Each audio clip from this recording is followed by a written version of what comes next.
Kator approaches the town of Four Corners from the forest, and sees a caravan of several carts carrying ore, surrounded by soldiers who look beat up and bloody. What happened to you? Is there a monster on the road? Kator asks. Monster, don't be naive, boy. This was orcs. Huge war bands, hundreds strong, are ravaging the countryside. Far too much for a lone ranger like you to handle. We left the mine with 4 carts and 20 men. Now look at us. Barely half a dozen alive and only 1 cart. Don't go south, you'll be dead before you know what hit you. Now leave us to our grief. Kator opens his mouth to speak, but decides better and walks away quietly. He makes his way to the local blacksmith shop. Felinir walks past the local tavern on her way to the blacksmith to find some armor to replace the set she had to leave behind when she left the army.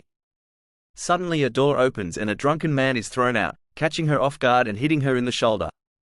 Her tall muscular form allows her to maintain her balance, but she spends a few minutes shouting with the barkeep about watching where he throws his garbage. Felinir, very annoyed, stomps off toward the blacksmith, and bumps into Jack Spriggan. Jack flaunts his intelligence and insults hers, which makes her angry. As she pulls back her fist to punch him, Jack quickly casts charm. Felinir is overcome with lust for this scrawny human. Her punch instead turns into a grab, trying to grab his hand and bring it closer to her. In the confusion, she stares into his eyes, and does not see what she grabs is actually between his thighs. She tries to pull it to her chest, and lifts him up. Jack grabs her wrist and leans forward to hit his head on her shoulder. Squeaks of pain come from his mouth and tears form in the corners of his eyes. Kator hears a squeal that sounds like a dying pig, and runs around the corner to see an abnormally tall and muscular half-orc holding the human man aloft by his genitals. Kator tries to calm her down, but is confused as she says how she loves him. She lifts him further, allowing his torso to fall over her shoulder so at least some of his weight is supported by his midriff. Seeing this from a shadowed alleyway, Tilly charges out to convince Felinir to drop Jack to the ground. The pain is too much and Jack loses consciousness. As he does, Felinir snaps out of her infatuation and loosens her grip. Jack falls headfirst to the ground behind her. As Kator and Tilly try to convince Felinir not to murder Jack, a gauntleted hand dripping with blood touches Jack's forehead. You are not yet dismissed. You have not yet given enough blood to the blood god. Rise once more and let the blood flow like a river. Jack jumps to his feet, feels the impact in his slightly less swollen genitals, and immediately vomits. The bloody gauntlet is the hand of Lorgar, who introduces himself to the group entirely and shouts. Jack reveals the story about the platinum-plated statue, and offers a share of the loot if the others will join him and protect him in the temple. Tilly and Kator eagerly agree, as does Lorgar, shouting, The blood god cares not from where the blood flows, only that it flows. I will go with you, and make the blood of your enemies fill an ocean. Felinir is still offended that Jack would cast a charm on her, and she agrees to go along only so that no one else can kill him, because she wants to do that herself. The group meets Jeff the blacksmith, and Jack brokers a discount on the goods if he agrees to come back later and help Jeff take an inventory of what items are magical and what are not. To prove Jack is capable, he points out the strongest magical item in the room. A pair of salad bowl-sized metal cups, tied together with thick string. It looks like this magical bikini top might fit you, Felinir. Why don't you try it on, and we'll see what the strong magical enchantment is. Offers Jeff. I'll give it to you at discount, since I didn't know it was magical until now. Felinir tries it on in the back room, and the moment she puts her arms to her sides after putting it on, she feels a magical tingle, and sheets of metal begin deploying themselves. The metal furls out from the cups, connecting them, covering the string, then her midriff and shoulders, then her upper torso and back, and finally her arms, down to the wrists.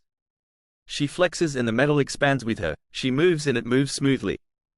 The group gets directions from Yondo at the tavern, and heads out in the direction of the swamp. Yondo and Tilly do not reveal their previous encounters, and Jack only reveals that he owes a great debt to a very powerful man. After a day of walking, they make it to the edge of the swamp. They camp on solid ground and Lorgar uses a spoon of infinite food to eat porridge while the rest of the group eats unappetizing dry rations. As the light fades and the group lies down to sleep, they hear a lot of croaking. Frogs, hundreds of them, are hopping towards the camp. Felinir, who is on watch duty, goes out to scare away the frogs, but instead of fleeing, they attack her. One bite causes her to hear voices. The frog god wants you. Another bite and she sees a vision, a giant frog, but it is beautiful. It opens its mouth, and she walks toward it. Inside its stomach is paradise. I must feed myself to the frog god, she thinks, as she silently begins walking toward the center of the swamp. The croaking and sounds of combat wake the rest of the group, and they charge after her. Tilly quickly sets up a fire barrier around the camp. Jack uses his recently acquired wand to shoot at Felinir's feet, not knowing what it will do. Her feet freeze to the ground, and the swamp water around her freezes a few frogs solid. The group stumbles through, shooting, stabbing, and slashing the frogs, until they catch up to Felinir. Kator gets hit and falls underwater. As the swamp water enters his lungs, he has a vision of the beautiful frog god. He stands, coughs up the water, and begins walking to the center of the swamp. Lorgar uses some ointment from Felinir's pack on Felinir, and she snaps out of the poisonous mind control. Kator walks a bit further, falls to his knees and vomits, then snaps out of it as well. Everyone except Lorgar collects their weapons and flees back to the campsite. Lorgar is lost in bloodlust and continues squishing frogs beneath his plate armor and warhammer until the majority of the frogs flee the area. He walks back to the campsite, covered in frog guts. In the morning, Jack notices that there is no more croaking. As they walk into the swamp, Jack and Kator see a few frogs, and in the light, Kator can make out that the markings on the frogs, a poisonous species that he's used to tip his arrows in the past, back in the forest. Jack points out to the group. Those frogs aren't grouped up in a big army, and they aren't attacking us. I think there's some magic afoot here that only activates at night. As they continue walking, Kator sees movement on the horizon. They hurry to get in range and prepare for combat. Tilly and Kator loose arrows and Jack prepares his wand as Lorgar and Felinir charge in. The enemy uses shields painted with frog pictures to block the arrows, and some of them begin firing back, while others drop a large sack they were carrying. It almost looks like a body bag. Jack unleashes the most powerful blast his wand can fire. A sphere of ice encapsulates most of the enemies as well as Felinir for a moment, and then fades. One enemy that is left alive begins running away, but is shot down by Kator. Another, half frozen, tries to drag himself away, but Tilly captures him and ties him up. Some of the enemies appear to be humans in frog costumes, while others are bipedal frogs. None of the group can understand what the captive frogman is saying, but they decide to keep it alive. Felinir and Kator search the body bag, and find Thok, with a gag in his mouth and his hands tied behind his back. Thok forgets the rules of the guild, and reveals the name of the thieves' guildmaster, Tam Cherrywood. Tilly admits that she is also a thief, and she was sent to keep an eye on Jack, whose debt is actually owed to the guild. The group takes their loot from the corpses, including a spare bow, 2 quivers, 40 arrows, and some torn maps that look like they might be floors of the temple. They set up camp nearby, with the frogman still tied up overnight. Jack uses a corral spell to protect them against the poisonous frogs in the area. When they wake, they notice the frogman has died of dehydration. The group follows Jack through the swamp, until he steps into what he thought was a puddle, but was actually a lake covered in algae. Dog-sized leeches latch onto Jack and Thok and they fall into the water. Jack passes out from blood loss as Thok drags him back to the surface. The leeches attack the entire party, but they are quickly defeated and Jack is healed back to consciousness. Jack swallows his pride and lets Kator lead the group. Using his knowledge of the wilderness, he follows a path of solid ground that takes a bit longer, but is much safer than going directly to the temple. Along this path, they see some movement in a bush on a hill. Kator stops and gets Tilly and Thok to assist him with shooting fire arrows into the bush. It catches fire and a horde of giant rats runs out and into the water. The group stays quiet and still, allowing the rats to flee. On the hill, they find the charred corpse of a mutant. When the group finds the temple, Tilly scouts ahead, using her skills to see if there are any traps or patrols around the temple, and trying to find an entrance. The only entrance she finds is at the top on a pyramid staircase. There are patrols, but the group should be able to get by between them. Everyone runs toward the temple, not as quietly as Tilly would have liked, but no obvious sounds of alarm from the patrols. Until they round the corner to the staircase and bump into one of the patrols, literally knocking them to the ground. A brief battle ensues, with the group trying to kill the cultists as quickly and quietly as possible. Tilly, Jack, and Thok recognize a few of the faces as they quickly grab weapons and coin purses and run up the stairs. These cultists, they are from 4 corners, a few farmers, teachers, merchants, and a few thieves. Once inside, Kator uses the various maps to try to get his bearings, and leads the group to a room that confirms he knows which map they are on. They come across a flooded room, stairs going down into the water, and another platform on the other side. Kator uses the frog sculptures on the wall to help support his weight as he tries to make his way across to the other platform without fully submerging in the water. He triggers a button in one of the frog mouths, and nervously asks everyone to get across as quickly as possible. A few of the group swim across. Tilly feels something brush past her leg, and afterwards her pants have a bleach mark on them. Lorgar casts a spell and runs down the staircase surrounded by a bubble of air. Jack runs after him, barely making it into the bubble. They go down, across, then back up the other side. Tilly tries to unlock the door, but it jams. Felonier punches it so hard the door splinters and pieces are sent into the hallway ahead of the group. They continue following the map, improvising on the parts that were torn away on the tattered pages. They get a bit claustrophobic when the tunnel narrows, and Felonier has to crawl, with most of the group hunching and Lorgar walking upright. Once they get through the door into another hallway, they see that the one they just came from was partially collapsed, and this one is still fully intact. The group is ambushed by rats. One knocks out Jack, another claws Kater's face and temporarily blinds him. Several rats drag Tilly down to the ground and try to eat her. Lorgar casts a spell and causes the rats to run away in fear. Then the group licks their wounds, and tries to find someplace safe to rest for a while. In their search, they find a hidden button behind a Medusa statue that leads into a very wet and sticky room with candles. The walls and roof are covered with paintings or frog orgies including humans, elves, giant frogs, bipedal frog people, and gnomes. Kator takes a few of the candles, but no one wants to touch the pot of viscous white liquid in the corner. The group finds an electrified door next to an open door, goes through the open one, past an empty chamber. Tilly unlocks a door on the other side, and they see the staircase going down to the next floor. They circle around into a dusty alcove, blocked by the electrified door on one side, and a collapsed stairway leading up on the other side. Kator covers their tracks and they camp for the night. In the morning, they proceed much more cautiously down to the next floor. Tilly goes ahead of the group and checks for traps, but she misses one and the floor beneath her slits apart as she falls towards spikes. She braces herself in the corner of two walls, slowing her speed so she survives the fall and finds a ledge to stand on in the hole. The rest of the group hears the commotion and comes to help, but unfortunately, some enemies have also heard the commotion. Thok quickly lowers a rope down to Tilly, as the group sees shadows moving under the doorframe opposite the pit. Kator can hear voices shouting in kobold language. Intruder alert! Intruders! Tilly ties the rope around herself securely as the others position themselves for battle. The door swings open and a group of kobolds armed with daggers and bows begin attacking. Kator lets loose an arrow, and Jack sends a beam of frost above Kator's head at the kobolds. One frozen kobold falls into the pit and shatters on the spikes. Daggers fly past the group as Thok and Felonier use their Orcish strength to pull Tilly up to safety. On the way up, she is hit with an arrow and a kobold corpse, and she passes out. Once the orc fighters pull Tilly back up and around the corner to safety, Kator and Jack finish off the kobolds, and Lorgar heals Tilly. Kator takes a kobold-made dagger as a souvenir. The group has a discussion about how to proceed, now knowing that the enemy is waiting for them. The pit is 10 feet across, and Lorgar couldn't possibly jump that far.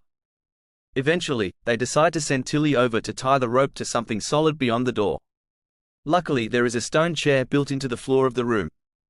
The group proceeds to cross, with Thok acting as the other anchor until his turn, and Lorgar waiting for last.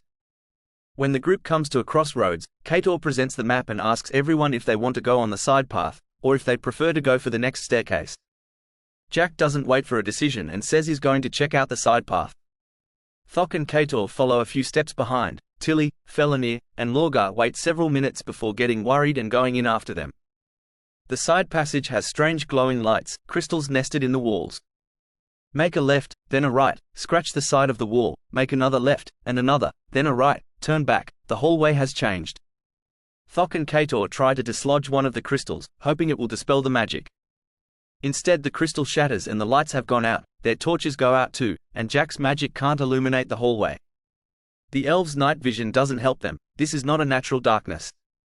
Everyone gets separated, they cannot hear each other. They reach out trying to find the wall, and a few of them are able to link hands.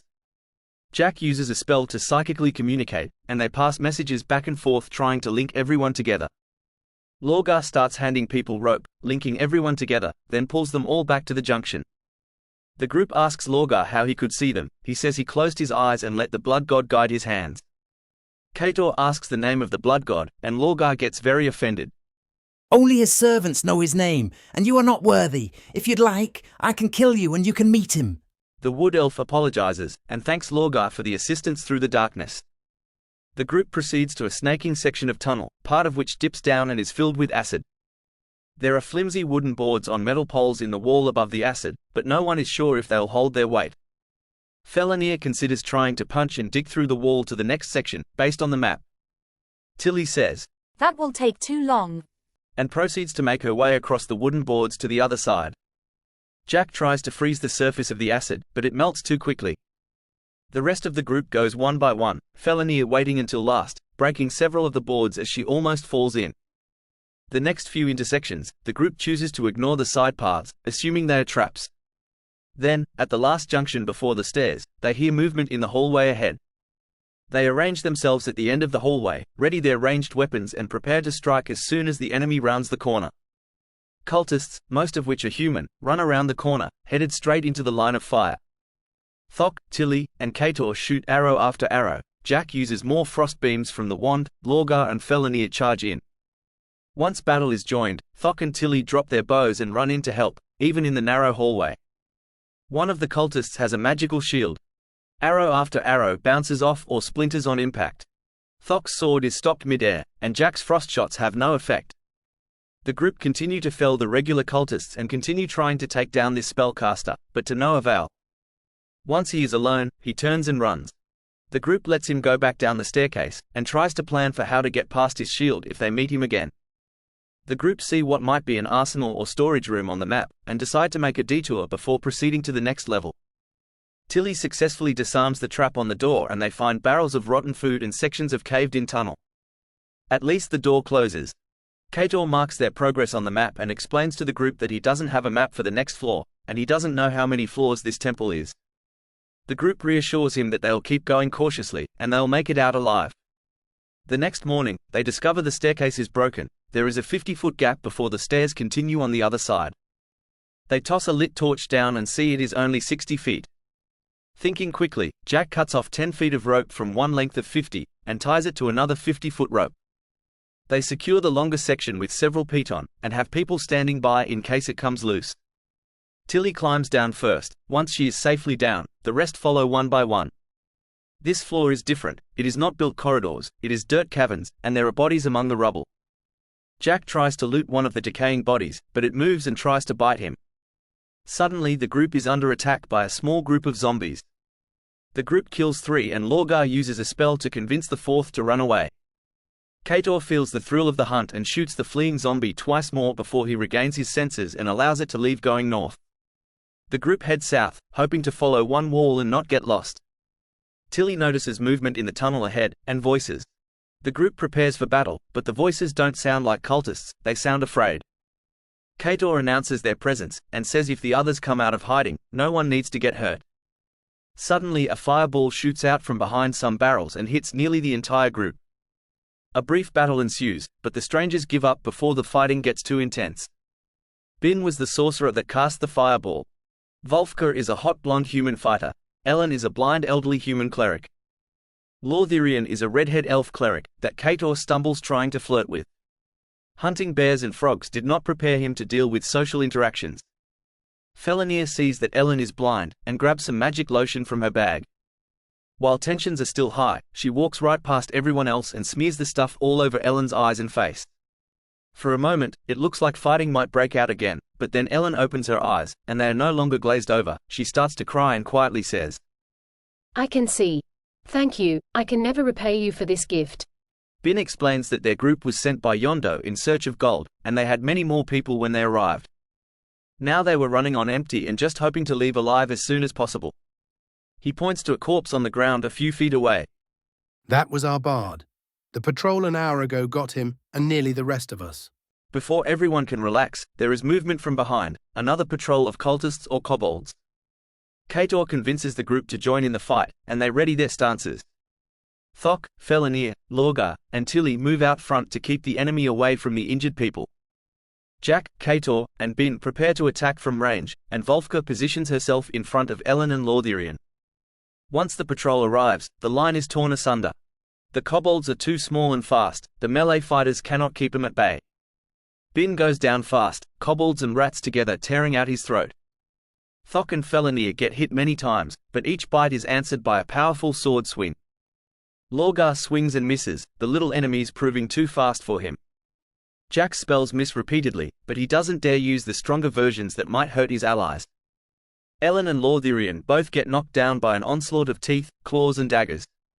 Then Volfka drops, with a kobold trying to carve off her sword arm. Jack brings out a health potion and yells. Cater, who do I save? Kator shoots another arrow through the snout of an enemy, and looks beside him to the carnage. He grits his teeth and says, Volfka, save her first, then Lorthirian and Ellen. Ibn is already gone. Lorga's hammer hits home and slams a kobold so hard it flies into another and they are both mangled into a pile of flesh and bone against the wall. Thok abandons the front line and charges to save Ellen, with enemies slashing at his sides and back. He continues to ignore them and impale the two kobolds on top of her. Jack blasts the kobold off of Volfka and pours the health potion down her throat.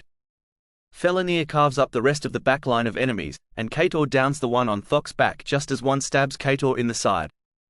Lorga's hammer slams the kobold's skull down into its chest cavity, as Thok finishes the last rat and the group tries to make sure everyone who is still alive will stay that way. Volfka's arm has been severed, Bin and Lorthirian are dead. Kator tells Felinir and Tilly to help the survivors up the rope and into the safe room that they can barricade. Volfka is silent, but refuses help when climbing the rope. With her one arm, demonstrating immense strength, she pulls herself up the entire 60 feet. Once they are out of earshot, Kator gets Thok and Jack to assist him in moving the corpses and searching for anything useful. Jack keeps Bin's spellbook, Kator keeps the books from the other dead adventurers, and a frog's head key. When the group is back together, and the survivors are safely locked away, Kator reveals the key and explains this might be needed to get out. With no map, the group continues south following the same wall until they find a section of the dirt tunnel that has metal bars fashioned into a jail door. Beyond it there is a room with several torture implements including a stretching rack. They look around and see several cages. Jack goes to inspect the rack table, and is pulled over the side as a human man grabs him and puts a dagger to his throat. Tilly sees the signet ring on the man's finger, and stops the hostage negotiation before it starts. Serge, you're alive. Your father sent us to rescue you. Taken aback by that information, Serge releases Jack and offers that their groups can join up to fight the frog god and reclaim the hoard of treasure. Serge brings them back to his team that was camping in a protected alcove. Kator copies Serge's map of this floor on a piece of parchment, and says that they can definitely team up, but his group needs to speak about some things before they settle down. Out of earshot of Serge's camp, and in quiet voices, the group convenes. I don't trust him. We can't trust him. Did you hear how he was proud that he led another group into battle, and snuck away as they died? What if that group was Bin and Ellen? Tilly chimes in with, He's always been a bit underhanded, but this is more than I thought. It is like he's willing to kill anyone to accomplish his plans. He might even kill us in our sleep tonight. We can't risk that. Then it is decided. We kill them all and let the blood flow forth. Lorgar doesn't smile, but there is a twinkle in his eye, and the rest are not sure if he's looking forward to it, or if he, like they, would prefer a peaceful solution. Tilly explains that the soldiers that are with Serge, those aren't regular employees of the Thieves Guild, those are hired mercenaries. If he's hiring outside of the standard enforcers, he's planning something against the guild. He might even be trying to attack the guild. But if we kill them without a fight, when they are offering to help us, then aren't we just as bad? Kator asks hesitantly. Thok explains. He's from a darker side of the guild. He doesn't need honor or truth. Everything he said is a lie. Believe me when I say he needs to die, tonight. Jack, Felinir, what do you think? Implores Kator, somewhat desperate for a better option. Felinir states. He's a bad guy, we kill bad guys. Jack says. We gotta do what we gotta do. Reluctantly, Kator agrees. All right, but we have to be very careful here. We'll play along with their story for now. We'll offer to take first watch. Anyone who stays behind, pretend to sleep, but don't actually sleep. Once it is safe, we can end their lives quickly, and with as little pain as possible. I don't feel right about this, but it seems that all our options are bad ones, as we have to choose the lesser evil. Back at the camp, Serge explains that they're set up a ward, but they'll also post Heoth, their warlock, on first watch. Kator says he'd be more comfortable if one member from each group was on watch. Serge agrees, and Heoth chooses Felinir to go with him. An hour later, Felinir and Heoth are standing watch, and Tilly has gotten out of her bedroll and snuck up behind them. Heoth explains to Felinir. I didn't sign up for this kind of crap. Normally we get paid to fight against robbers or monsters, or defend a town against an organized army. Quick, simple, in and out operations. This Surge guy though, he's got us signed on for a long contract, and although I don't want to give up the coin, I can't condone what he's done to those other adventurers, practically throwing them into the jaws of the enemy. I'm going to take a walk now. Do me a favor and tell the rest of them I went to investigate a noise, and you saw me getting eaten by a giant frog. They'll believe that. With that, Heoth starts walking, leaving Felonir stunned. Tilly sees this and sneaks back to the campfire. Kator braces himself against a boulder and draws his bow parallel to the ground. Thok holds his dagger ready, trying not to let the light glint off the steel. Jack readies the frost wand, aims at Surge, then sees Lorgar step over the man. Die, heathen! He shouts, as he smashes the hammer through Surge's ribcage. Tilly's dagger cuts the throat of a soldier reacting to the noise, and Thok stabs through the temple of the woman with the crossbow. Kator slowly releases the tension on his bowstring, seeing there is no need for action. Everyone gets up to see Felonir come back and Tilly explains what happened with Heoth. Perhaps we'll see him again. If what you said is true, he is a good man who got caught up with something ugly, says Kator. With the warding spell gone, the group takes turns on watch duty and rests through the night. In the morning, they loot the bodies and find out the platinum-plated statue was already in one of the soldiers' bedrolls. There was also a trade agreement for 10,000 platinum, signed by a noble from a nearby large city.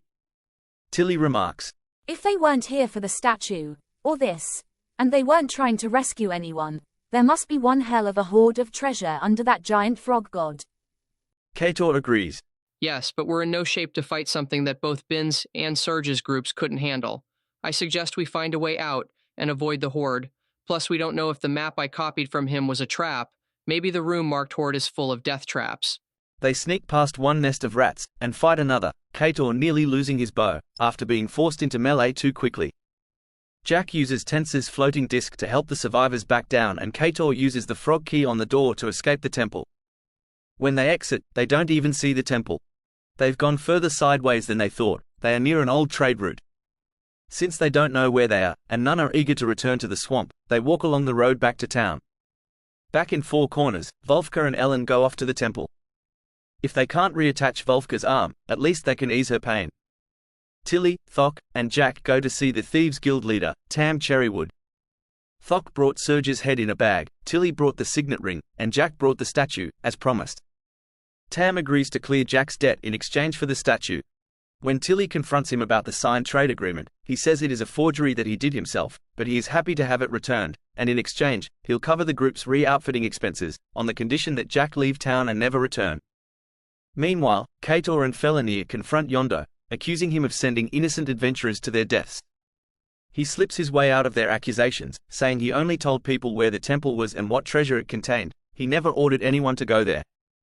Kator is furious, but since Yondo is non-violent, Kator cannot bring himself to punish the man. Felonir doesn't understand all these lies, and decides to leave town and go back to the orcs. Tam Cherrywood tells the remaining members of the group to head to Rotidido to find Alec Azam, a prominent wizard who needs their help and is willing to pay handsomely.